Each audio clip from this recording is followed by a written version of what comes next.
जय श्री कृष्ण। आप सभी भक्तों का एक बार फिर से हार्दिक स्वागत करते हैं भविष्य कालिका माता मंदिर समिति की एक और पॉडकास्ट पे। आज ये पॉडकास्ट विशेष रूप से श्री कृष्ण जन्माष्टमी के उपलक्ष्य में बनाई गई है। आज इस पॉडकास्ट पे हमारे मुख्य अतिथि रहेंगे श्री आचार्य आशीष भट्ट जी। हमारे साथ आचार्य जी पहले भी जुड़े हैं। आज हम उनका एक बार फिर से धन्यवाद प्रकट करना चाहेंगे। वो भक्तों को अपना ज्ञान देने आए हैं। आचार्य जी को हम सबसे पहले करते हैं जय श्री कृष्ण और प्रणाम। जय श्री कृष्ण। जैसा कि आप सबको मालूम है, आज की हमारी विशेष पॉडकास्ट है श्री कृष्ण जन्माष्टमी के मौके पे। तो हम आचार्य जी सबसे पहले पूछना चाहेंगे, हम श्री कृष्ण जन्माष्टमी क्यों मनाते हैं? बोलो सीताराम जी महाराज की जय। नमामि नारायण पाद पंकजं वदामि नारायण नमामि निर्मलम् करोमि नारायण पूजनं सदा स्मरामि नारायण तत्त्वमद्वयम्। भगवान की परम कृपा के फलस्वरूप आज पुनः हम यहाँ एकत्रित हुए हैं और इस वीडियो की विशेषता यह है कि बाबा जी के इस दिव्य कक्ष में यह वीडियो रिकॉर्डिंग हो रही है। तो प्रथम प्रश्न आपका है कि जन्माष्टमी क्यों मनाई जाती है। देखिए, हम अपना भी जन्म दिवस मनाते हैं, पर जो अखिल जगत का पिता है, अखिल कोटि ब्रह्मांड नायक है, तो जब उनका प्राकट्य हुआ तो क्या हम नहीं मनाएंगे? वो भी मनाएंगे, क्योंकि साधारण पिता भी अपने बालकों की सुरक्षा करते हैं, उनको यत्न प्रयत्न करके बहुत कुछ देते हैं। और एक जगत पिता नारायण है जो बिना कुछ मांगे सब कुछ दे देते हैं। तो ऐसे परम दातार दान शिरोमणि भगवान का जब प्राकट्य होता है तो उस दिन भी तो हमें उनका प्राकट्य उत्सव मनाना ही चाहिए। दूसरा, इसलिए भी कृष्ण जन्माष्टमी मनाना चाहिए कि भगवान के यद्यपि 24 अवतार हैं और उन 24 अवतारों में भगवान के जो प्रधान अवतार हैं श्री राम और श्री कृष्ण, तो जिसमें श्री कृष्ण मुख्य है। मुख्य इस कारण से नहीं है, कुछ लोग कहते हैं राम जी द्वादश कलात्मक है, कुछ कहते हैं कि भगवान कृष्ण 16 कलात्मक है इसलिए बड़े हैं। इसमें बड़े छोटे का भेद नहीं है। मुख्य बात यह है कि भगवान जो श्री कृष्ण है वो बहुत सरल होकर के आए। हमारे राम जी राजघराने में प्रकट हुए, राजप्रासाद में, तो बड़ी मर्यादा है। राजा के बेटे से मिलना इतना सहज थोड़ा ही है, पर जब भगवान कृष्ण रूप में प्रकट हुए तो बड़े सरल होकर के चले आए। इसीलिए वृंदावन के रसिक जन कहते हैं, शेष महेश गणेश दिनेश सुरेशहु जाहि निरंतर ध्यावे, जाहि अनादि अनंत अखंड अभेद अखेद सुवेद बतावे। नारद से शुक व्यास रट पछहारे तो पुन पार न पावे, ताहि अहीर की छोहरिया छचिया भरी छाछ पे नाच नचावे। जिस पर ब्रह्म परमात्मा को प्राप्त करना इतना दुर्गम है, जिस शेष महेश गणेश दिनेश बड़ी बड़ी विभूतियां भी जिसकी झलक पाने को लालायित रहती है, जो अनंत अनादि अखंड है, जिसकी महिमा व्यास शुक नारद आदि बड़े बड़े ऋषि महर्षि गाते हैं, फिर भी तो पुण्य पार न पावे, फिर भी पार नहीं पाते हैं। वही परम दुर्लभ तत्व परमात्मा नारायण सरल रूप होकर के वृंदावन में आए। ताई अहीर की छोहरिया छचिया भर छाछ के नाच नचावे। गोपिया कहती है, कन्हैया तेरा नाचने को लगेगो तो तुझे ताजो ताजो माखन खवाएंगी। पर खवाने के बहाने नचवाती तो पूरे दिन भर है, पर साँझ को कहती तेरा नाच बिल्कुल नहीं को नाए लगो, जा भागे जदारी की। तो कन्हैया को भगा देती और कन्हैया रोते रोते चले भी जाते हैं। पर आश्चर्य तो यह है कि दोबारा जब सूर्योदय होता है अगले दिन तो भगवान फिर से नाचने आ जाते हैं। कारण कि गोपियां प्रेम रस में पड़ी है, इसलिए भगवान आते हैं। तो जो परमात्मा इतना दुर्लभ है, कृष्ण रूप में इतना सरल हो गया, इसलिए कृष्ण जन्माष्टमी मनानी चाहिए, ताकि जैसे भगवान श्री कृष्ण भक्तों के लिए सरल हो गए, हम भी भगवान के भक्तों के लिए सरल हो सके। सरलता जीवन में आना सहज नहीं है, ये कृष्ण चरित्र से ही प्रकट होता है। आचार्य जी, जैसे आजकल तिथियों में बहुत रहता है कि हर त्योहार 2 मनाए जा रहे हैं, उसके बारे में कुछ बताइए? ऐसा है कि त्योहार 2 नहीं होते, त्योहार तो एक ही होता है, लेकिन पद्धति 2 है। एक स्मार्त पद्धति है, एक वैष्णव पद्धति है। मुख्य रूप से स्मार्त पद्धति मतलब जो गृहस्थियों के द्वारा अपनाई जाती है, और वैष्णव पद्धति मतलब जो वैष्णव दीक्षा ले चुके। तो प्राय जो स्मार्त पद्धति से त्योहार मनाते हैं, वो तिथि को देखते हैं। अगर तिथि दिन में लग गई तो उस तिथि को मानेंगे। लेकिन वैष्णव संप्रदाय में थोड़ा बिल्कुल अलग है कि सूर्योदय में जो तिथि होगी उसी तिथि को पूरे दिन भर माना जाता है। इसीलिए ये पद्धति भेद के अनुसार 2 लगते हैं, लेकिन वास्तव में ये एक ही है। जो वैष्णव परंपरा को मानते हैं, जैसे हमारे परम पूज्य श्री बाबा जी महाराज के यहाँ जो भी त्योहार मनाए जाते हैं वो उदय तिथि के हिसाब से मनाए जाते हैं। जैसे हमारे महर्षि जी भी कहते थे कि अगर सूर्य उदय के टाइम 5 मिनट भी सूर्य उदय के टाइम है तो हम उसको पूरा दिन मनाते थे। एक बार मुझे वाकया याद है, पूर्णमासी थी, तो पूर्णमासी थी लगभग सुबह 7 सवा 7 बजे तक। तो हमारे एक बात ने कहा, महर्षि सुबह सवा 7 तक है तो 56 भोग 7 बजे तक लगाएगी। मानिए नहीं, अगर सुबह की एक बार सूर्योदय की हो गई, चाहे वो 5 मिनट की भी हो, हम पूरे दिन उसको मानते हैं। इसलिए हम सूर्योदय की हमेशा हर तिथि को बनाते हैं। जी, आचार्य जी, पूजा की विधि क्या है जन्माष्टमी की? पूजा की विधि ऐसा है कि पूजा तो पंचोपचार षोडशोपचार पूजन होता है। जैसे अन्य देवताओं का भी पूजन होता है, वैसे भगवान का भी पूजन किया जाता है। पर अधिक ना कर सके वह पंचामृत का निर्माण करके, तो पंचामृत के द्वारा विधिवत मंत्रोच्चार करके अभिषेक करे। उसके बाद शुद्ध जल से स्नान करा करके गंध तिलक माल्यार्पण धूप दीप और नैवेद्य चढ़ा करके भगवान का यजन किया जा सकता है। मुख्य बात यह है कि हमें भगवान का भजन करना है। जन्माष्टमी को व्रत के रूप में मनाते हैं। व्रत का एक अर्थ है उपवास। उप कहते हैं समीप को, वास कहते हैं रहने को। जिस दिन हम ठाकुर जी के निकट रहते हैं उसको ही उपवास कहते हैं। आजकल उपवास तो रखते हैं बट ठाकुर जी के निकट नहीं रहते, अन्य काम सब निपटाते हैं। तो वास्तव में जन्माष्टमी में वही व्रत माना जाएगा जिसमें हम ठाकुर जी के निकट रह करके उनका भजन करते रहें और फिर पंचोपचार आदि के द्वारा पूजन करें। अच्छा जी, जन्माष्टमी में हम उपवास रखते हैं, तो उपवास में हमें क्या क्या चीजें मुख्य तौर पे करनी चाहिए और कैसे उपवास रखना चाहिए जन्माष्टमी का? उपवास की जहाँ तक बात है तो हमने भी अर्थ प्रकट भी किया था। मुख्य तो यही है कि ठाकुर जी से निकट रहें। दूसरी बात, इसमें निराहार रहने की ही पद्धति है। वही निर्जला तो रख नहीं सकते हैं, क्योंकि देह को भी देखना होता है। शरीर माध्यम खरो धर्म साधनम। अगर शरीर में ही कोई समस्या आ गई तो व्रत उपवास कैसे रख पाएंगे। लेकिन आप निर्जला न रख पाए तो निराहार जरूर रखें। अरे निराहार भी न रख पाए तो फिर फलाहार रखें, दुग्धाहार लें। और ये नहीं कि फलाहार कर लें फिर तो सोते रहे, वो व्रत नहीं होगा, तो कभी फल भी नहीं मिलता है। इसलिए हम निराहार रहें, दुग्ध या फल ले सकते हैं। चलिए, बात जिस तरह से रात को 12 बजे ठाकुर जी का अभिषेक करा जाता है, वह कैसे करा जाए?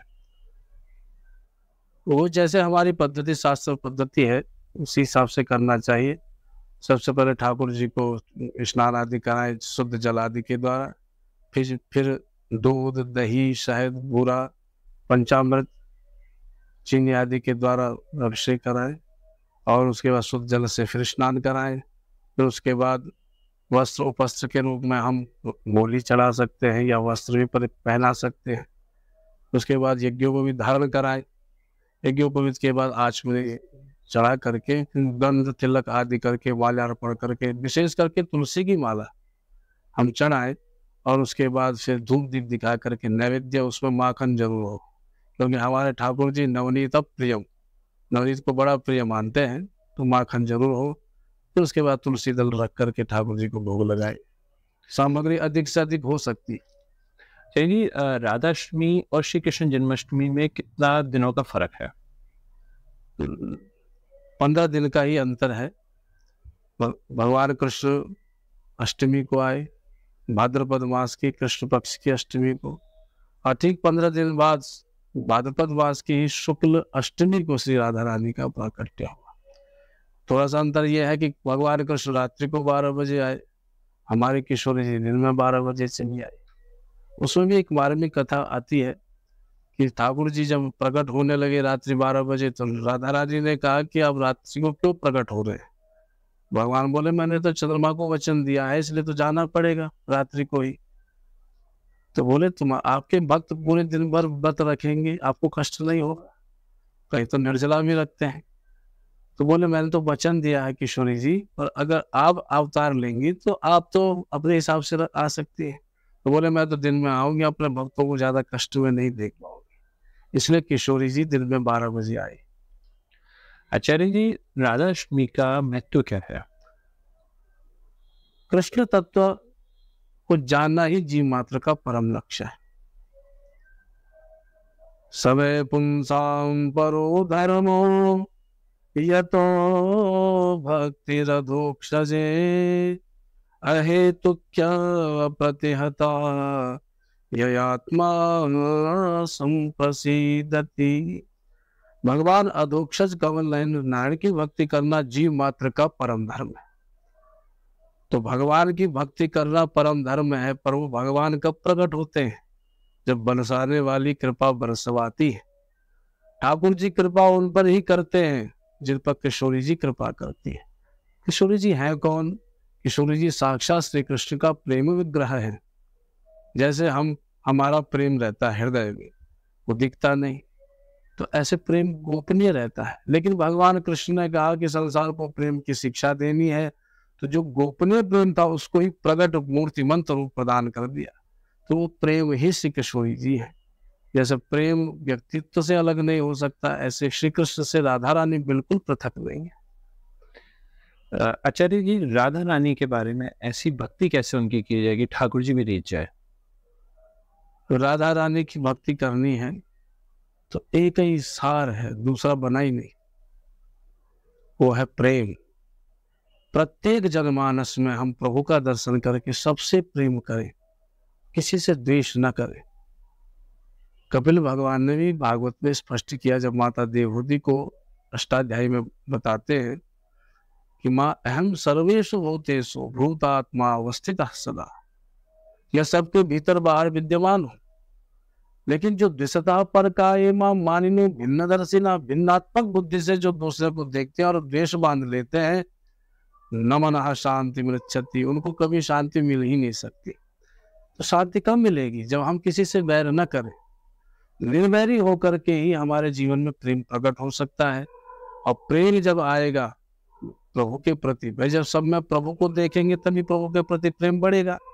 तो जब प्रभु में प्रेम बढ़ेगा तब किशोरी जी बड़ी प्रसन्न हो जाती है। जब हम ठाकुर जी की ओर दौड़ते हैं तो किशोरी जी फिर बड़ी प्रसन्न होती है। चलिए, जैसे आजकल लोगों में एक भेद है कि ठाकुर जी बड़े हैं कि किशोरी जी बड़ी है, इस पे आपकी क्या राय है? इसमें हमारी क्या भैया जी, प्रत्येक बड़े बड़े विद्वानों ने एक ही बात कही है। स्वयं व्यास जी महाराज अपने शास्त्र में निरूपण भी करते हैं कि यह कृष्ण सापि राधा च, या राधा कृष्ण एव च, रामम। भगवान कृष्ण ही श्री राधा है, श्री राधा ही श्री कृष्ण है।